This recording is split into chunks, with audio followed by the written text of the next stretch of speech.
Just keep going, just keep going up, just keep going, just keep going up. You can't turn back, you come too far, you can't give up, you work too hard. Just keep going, just keep going up, just keep going, just keep going up. You can't turn back, you come too far, you can't give up, you work too hard. Hello, and welcome to another episode of Dissertation in 90 Days, the podcast that guides you through the many stages of your doctoral journey. I'm Dr. J, your host, and today we're focusing on a crucial element of your academic success, crafting a research proposal that not only gets approved, but also sets a solid foundation for your dissertation. Writing a research proposal can be a daunting task. It's more than just an outline of your intended research. It's a comprehensive document that must convince your committee that your study is feasible, significant, and worth pursuing. Your proposal is essentially your first real step into the world of academic research, where you get to showcase your ideas, your approach, and your potential as a scholar.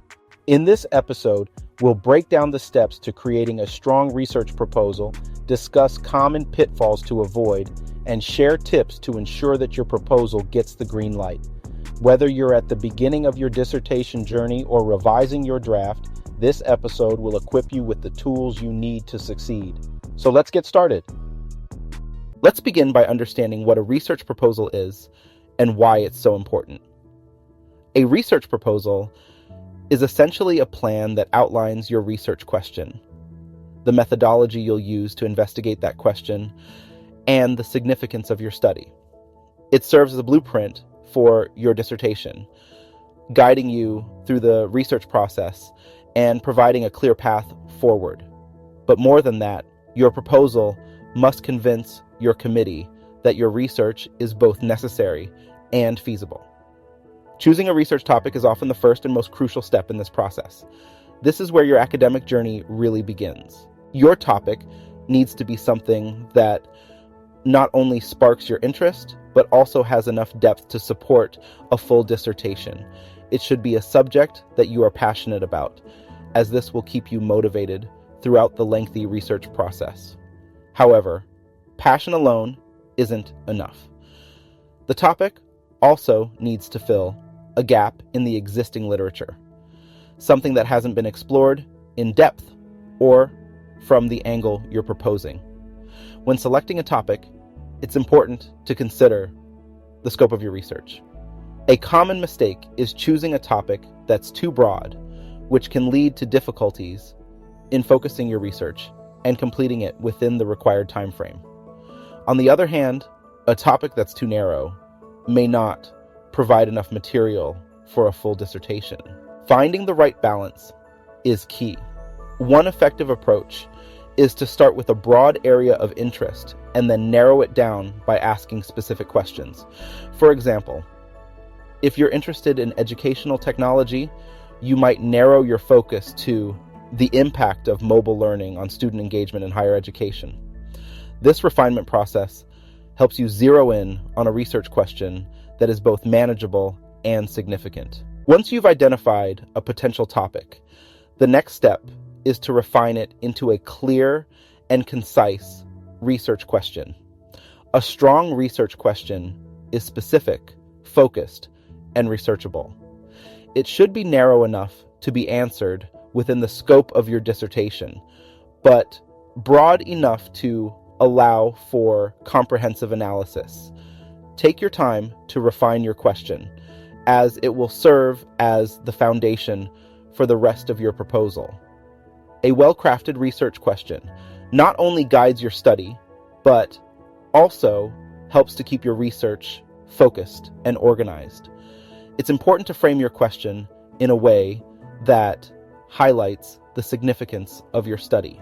For example, instead of asking, "What are the effects of social media on education?" a more focused question might be, "How does the use of social media platforms affect collaborative learning among high school students?" This refined question is not only more specific, but also suggests a clear path for your research methodology. But why is the research question so crucial? Because it serves as the guiding principle for your entire study.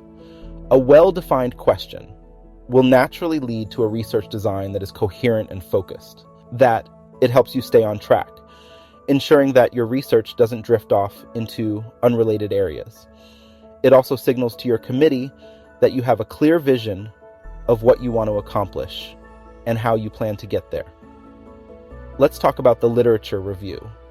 The literature review is a critical component of your research proposal, as it demonstrates your understanding of the current state of research in your field. It's not just a summary of existing studies. It's an analysis that identifies gaps in the literature that your research aims to fill. A well-written literature review will show your committee that you're familiar with the key debates and that your research is positioned to make a significant contribution. When writing your literature review, be sure to critically evaluate the sources you include. Highlight the strengths and weaknesses of previous studies, and explain how your research will build on or challenge these findings. Your goal is to establish a clear rationale for your study, showing that it is both timely and relevant. In addition to identifying gaps in the literature, your literature review should also help to justify your research question. By demonstrating that there is a need for further investigation in your chosen area, you strengthen the case for your study. This can be particularly important if your research challenges existing theories or introduces a new perspective. For example, if your research proposes a new approach to measuring student engagement, your literature review should discuss the limitations of existing measures and explain how your approach addresses these limitations. Your literature review is also an opportunity to show the depth and breadth of your reading. The more you engage with the literature, the more you can demonstrate that your research is informed by the latest developments and debates in your field. This shows your committee that you are well prepared and that your research is grounded in a solid academic foundation. Now, let's move on to the methodology section of your proposal. This is where you outline how you plan to conduct your research. Your methodology should be detailed and specific, explaining exactly what you will do, how you will do it, and why these methods are the best choice for your research question. This section should include information about your research design, data collection methods, and data analysis techniques. For example, if you're conducting qualitative research, you might choose to use interviews or focus groups to gather data. Be sure to explain why these methods are appropriate for your research question and how you will ensure that the data you collect is valid and reliable.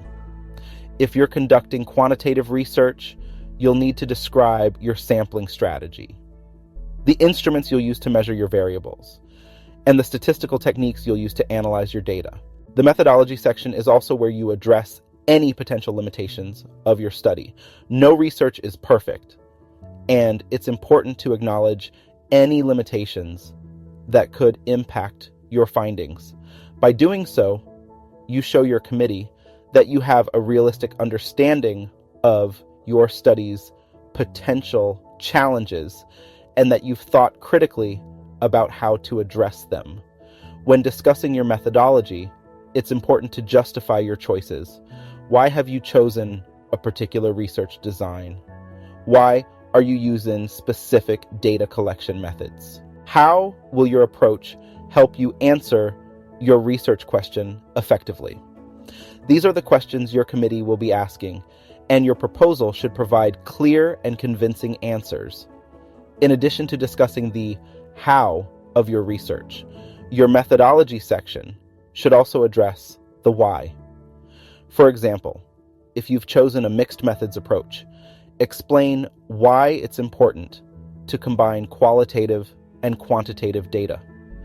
Perhaps qualitative interviews will provide in-depth insights into student experiences, while a quantitative survey will allow you to generalize those findings to a larger population.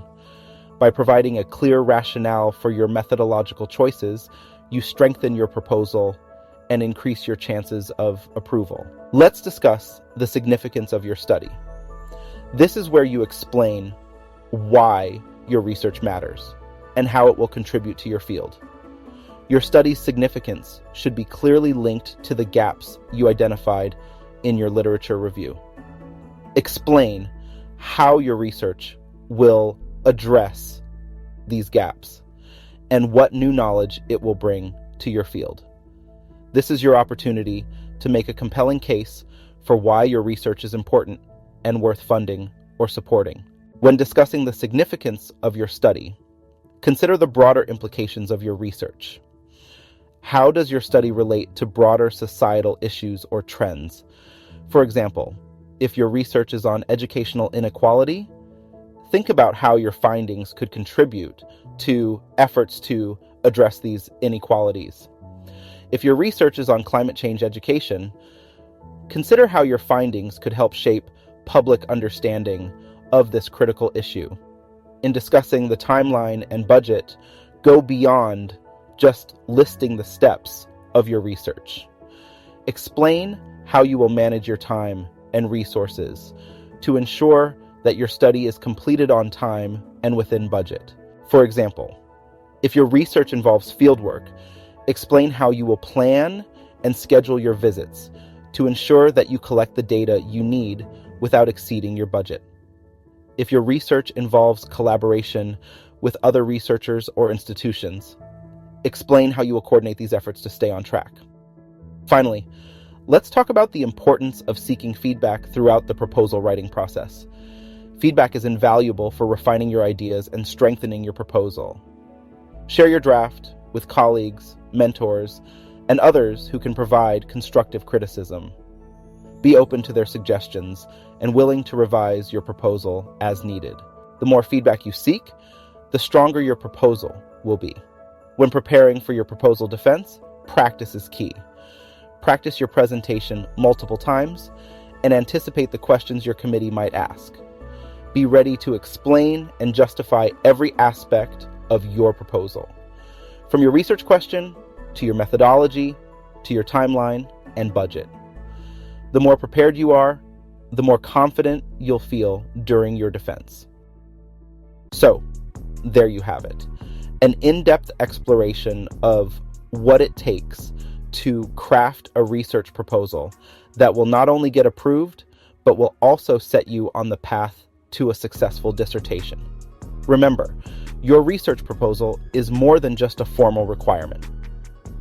It's your opportunity to showcase your intellectual curiosity, your critical thinking skills, and your commitment to contributing new knowledge to your field. Thank you for joining me on this extended episode of Dissertation in 90 Days. I hope you found these insights valuable as you work on your research proposal. If you enjoyed this episode, please subscribe and leave us a review. Share this podcast with your fellow grad students who might also benefit from these strategies. And as always, I encourage you to connect with our Grad Mentor Network for more resources and support. Remember, the journey to a successful dissertation begins with a strong proposal. Stay focused, stay organized, and don't hesitate to seek help and feedback along the way. With determination and persistence, you can craft a proposal that will lay a solid foundation for your research. Until next time, keep pushing forward and striving for excellence in your work. I'm Dr. J, signing off. Goodbye.